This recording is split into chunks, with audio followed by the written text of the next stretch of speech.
So this one's a curious one. I believe quite a few firms have been receiving these. They're from BT Wholesale in the UK. So I think it's been sent out to a lot of the larger internet provider companies, and it's quite interesting. You open it up, and when you open it, are you future ready? Step into tomorrow's office. Today, it's got this rather interesting little electronic advert, which we'll shut it up now. As you've probably noticed, I already worked out how it switches on and off when you open it. A couple of magnets are hidden away in the cover here. I'll just move the camera up a little bit. In the cover here and here, and I found out that the magnet in this corner is the one that switches it on and off. And as you can see, when you switch it on and off, it takes a few seconds to come on. And in the top right hand corner we get a little battery symbol as well before the video animation starts up. Now, a few people on the internet have played around with these, and they've noticed on the bottom here we have a micro USB. So now the general assumption is that it's to charge. So I'll get my little USB voltage and current tester, and we'll plug it into a USB cable, and we'll see what current it takes for charging.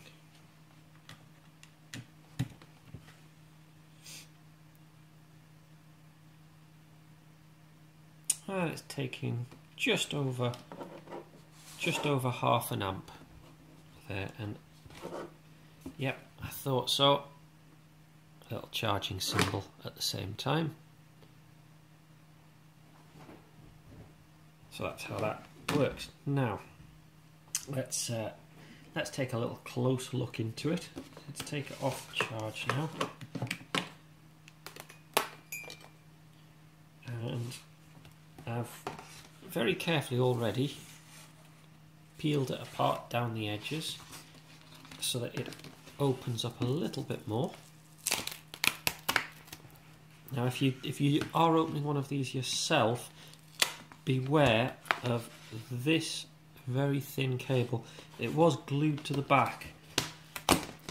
Now I think that's the display coupler, and obviously damaging that will be bad news. So now that we're inside it, we can take a look.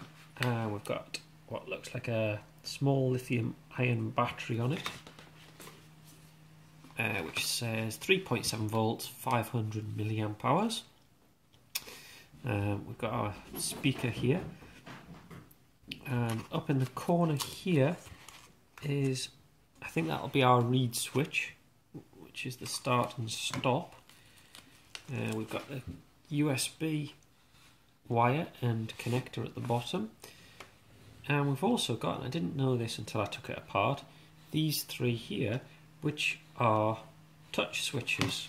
And actually, now I looked at the front, there are actually three places, and if you put your finger on them, they make a rather pleasing click sound.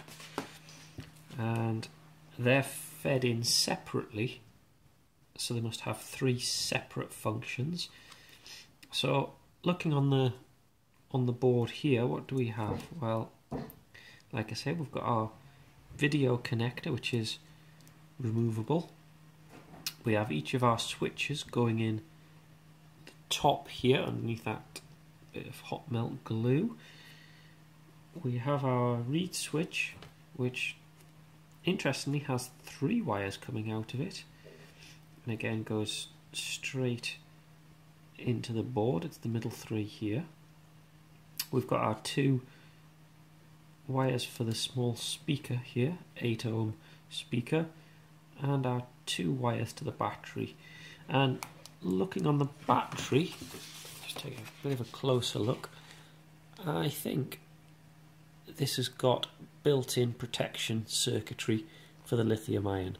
So I don't think the main board has any sort of intelligence or charging or anything like that for the lithium ion. So looking at this, it's quite a straightforward. Now looking at the chips on it, let's just take it right into the camera and you should be able to make these out. There we've got the main processor, which is an F1E200. I'll put the links to the information that I found about these, because I have done a bit of looking into this before, found out a little bit about the E200 chip.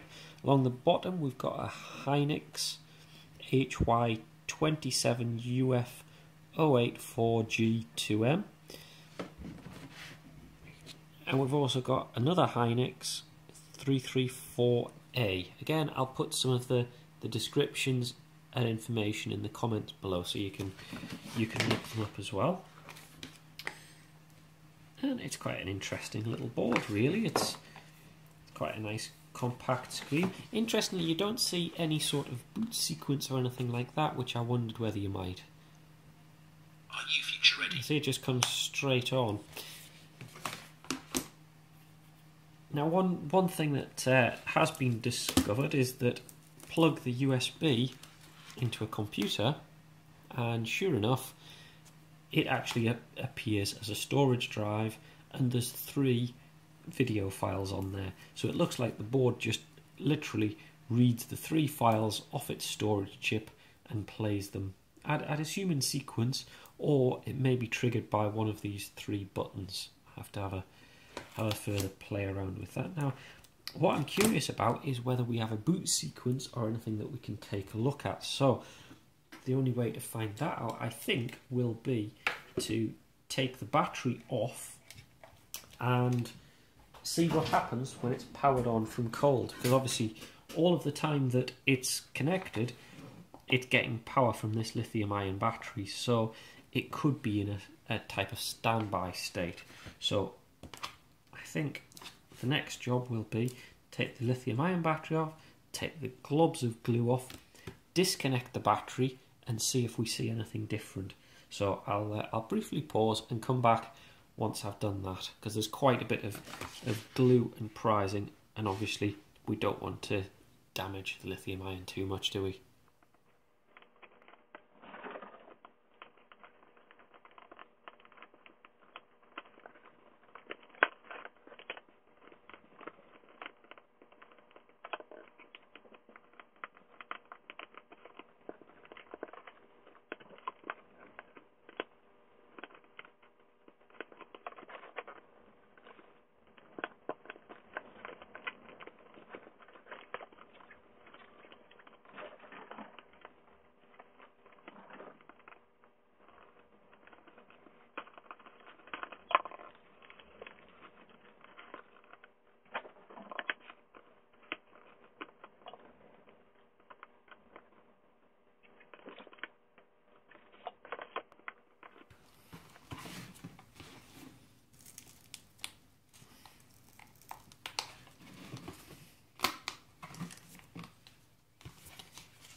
Okay, there we go. So I decided to take the whole thing apart, take it out of its cardboard casing. So there we've got the 3 press button switches, we've got the speaker, we've got the little magnetic reed switch. The reed switch is on this very small board attached on the top of another magnet. So that helps the 2 hold together. Also, we've got our lithium ion battery, and this one was quite a tricky one. This is the USB charge and data transfer port. Now there's nothing particularly special here, it's just a USB port with all the wires connected through, which is quite interesting. So we've got all 4, 2 for power, 2 for data, and that's obviously how we can transfer videos to it. And as you can see, the screen has come apart quite nicely, came out of the casing, and with any luck, yep, it still works as well, which is a bonus. So now what I want to do is I want to cold boot it. So remove all power from it, because there is no backup battery chip on the board. So when the lithium-ion battery is either completely flat or disconnected, the board will completely lose power and won't have the ability to store anything. Well, I say it won't be able to store anything. It does actually have a memory chip on here that that's used to store the actual videos. But what I'm going to do is I'm just going to very simply, I think, chop the cable going to the lithium-ion battery, and so disconnect it completely. There we go. So that now means that the circuit itself won't be receiving any power. So hopefully, when I join it back up again, we'll do a cold boot and we'll see if it shows anything about how it works. So all I've done is just bed a little bit of the two wires here. It's positive from the battery, positive on the board. I've taken the little magnet off as well, so in theory this should boot up and start playback straight away. So we'll watch and see if we get any sort of boot up sequence or anything that looks potential here. Let's just join them up.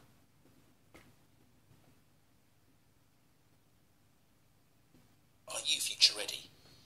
Step into tomorrow's office. And as you can see, all it does is start up immediately. Let's just chop the speaker so that that saves us having to listen to all of the sales babble on it. But it looked to me like there was no boot sequence whatsoever. So that would tie up actually with product sheets and the information around for the F1E200 chip, which is a dedicated video playback chip.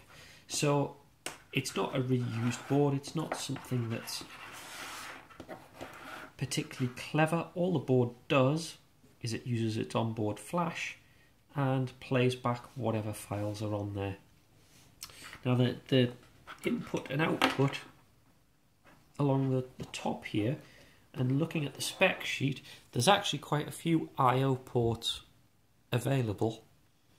As you can see, all the way along the top here, they're banked in pairs, similar to how each of the push buttons are already set up.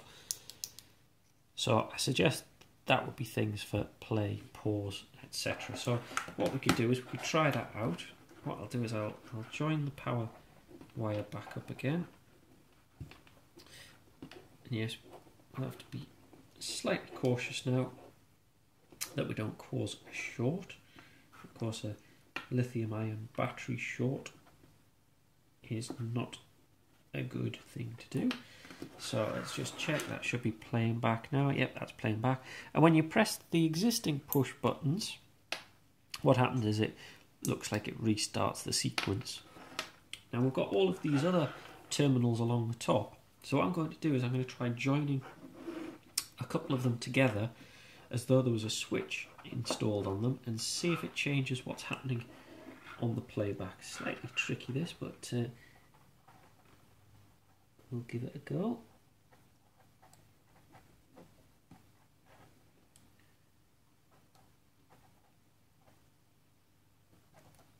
And it doesn't appear to do anything on this version. Assuming that I'm making a decent contact, what I might do is I'll use a slightly shinier screwdriver that may make a better contact and see whether that does anything. No, they're not joining together, so that suggests that whatever firmware or system's running on this, it's not set up to handle that in this particular version.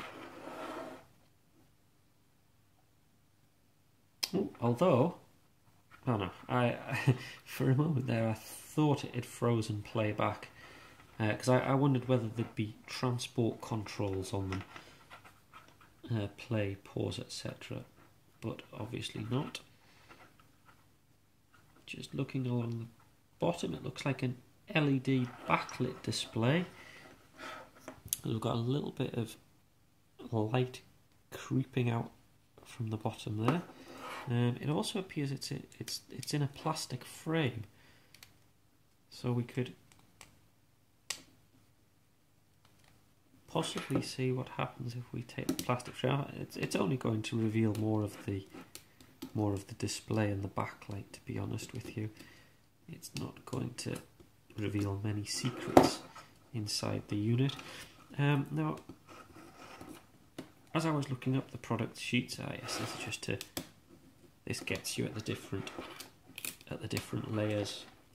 Trying to do this without smashing the display to smithereens, which I've been doing quite a few times recently. Yes, you can see the different layer boards inside. Oh, there we go. Now you can see the row of LED backlights along the bottom, and then I suspect we've just got a white plastic diffuser layer, which is actually really quite an impressive amount of light being given out by that diffuser layer. As you can just about see the LEDs. The camera's swamping out terribly there. You can see the row of LEDs just along the bottom, and they're being directed upwards over the plastic layer, which is then creating a rather nice cold white flash. And then we've got the display there. So as you can see, what we can put objects behind it. That's a rather nice, very, very thin liquid crystal display. I'm not sure what the resolution on that is. I might be able to look that up from the product sheet. See, I think we'll put that back together,